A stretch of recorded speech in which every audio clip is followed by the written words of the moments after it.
Hello everyone.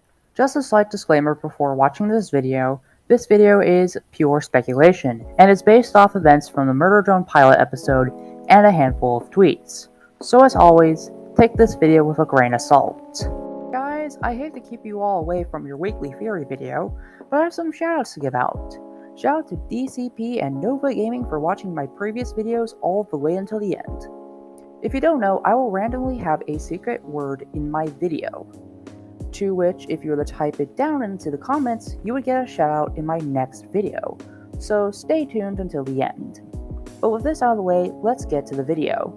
In my last video, I said that the public was aware of the murder drones, and they aren't just an exclusive thing to Copper 9. Mostly.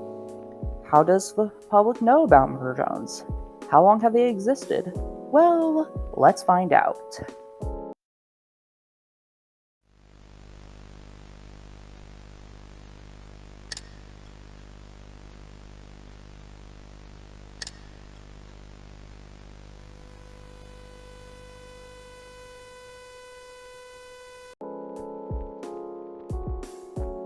For the most part, we don't know how long Jensen has been running, or what year the Murder Drone series takes place, though I can establish that the Worker and Murder Drones have been around for a while.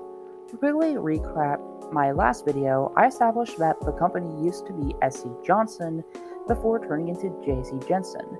This was because the world was in desperate need for non-renewable materials that we had exhausted. Through some good old-fashioned bribery, Jensen was able to get its funding and send people and robots to exoplanets, so that they could mine them out. We also established that once the exoplanets were dry of resources, the planets would be used as housing spaces for people to populate. With this info in mind, we can make inferences on how the public knows about the murder drones and worker drones. As we can guess, mining out a full exoplanet is a lot of work, and the presence of worker drones would be quite common for the public.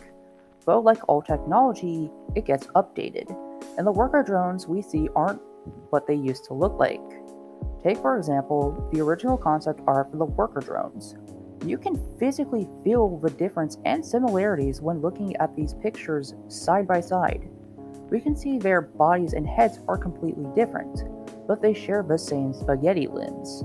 Heck, they even share the same hands and feet. When looking at real life, companies will change their products to a sleeker and visually cooler appearance. For some examples, computers have changed significantly over the years, and so have cars, planes, phones, etc. It would make sense that the company would update their robots to look cooler and visually more appealing, especially since people would see these robots all the time. Though what happens when you get a new phone to replace your old one? Your old phone becomes absolutely useless and trash. So what happens when the new design of worker drones comes out? 3 words. Insert murder drones.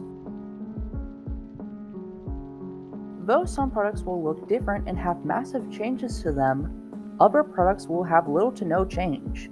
To give you an example, iPhones. Though they have some minor differences, they look exactly the same.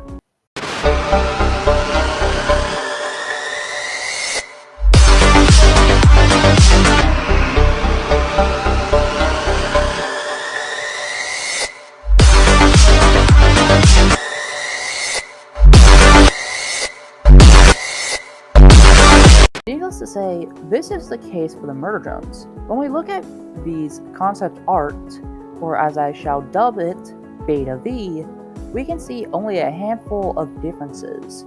Their heads are the same, their body and arms are the same, their claw hands are the same, and their eyes are the same. Heck, even their pose is the same. The only major differences are that V doesn't have a halo, Beta V doesn't have any headlight things on her hairband, V has stupid peg legs while V has actual feet, and Beta V has the dope Transformers Prime Soundwave tentacle things.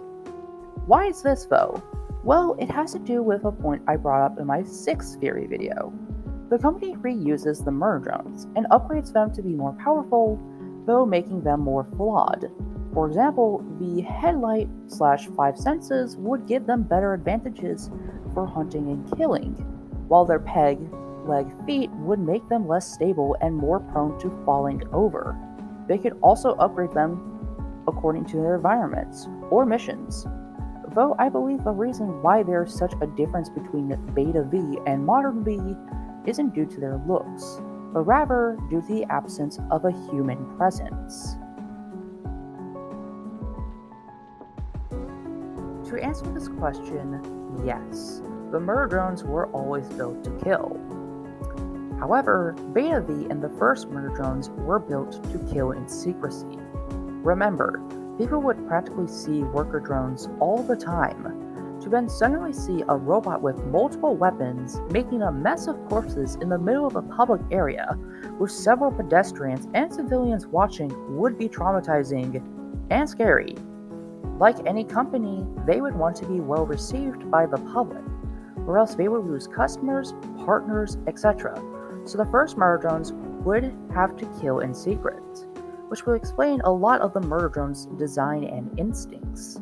To start off, maybe the reason why the company gave them craptastic cooling systems wasn't just to make sure they couldn't rebel, but rather to make sure that they would hunt at night, because that's when everybody would be asleep and be inside, allowing them to kill in privacy.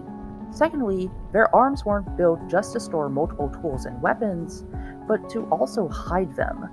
This would allow them to make it past inspection and be deemed safe for the public. And finally, their TFP sound wave tentacles would allow them to dismantle worker drones from a distance or snag them away from crowded areas to kill them in private. Though they aren't exclusive to Copper 9 and have been around for a long time, the murder drones sent to Copper 9 have less of a need to kill in privacy. This is because there isn't a public audience or public attention they can attract. Again, the only human surveillance that monitors the murder drones of Copper 9 is Jensen, so they have no restraints on gore, murder, and etc. To put it like this, the worker drones of Copper 9 weren't the first to be killed by murder drones, but they were the first to be killed on such a large scale. I mean, look at that spiral of corpses. It's straight up genocide.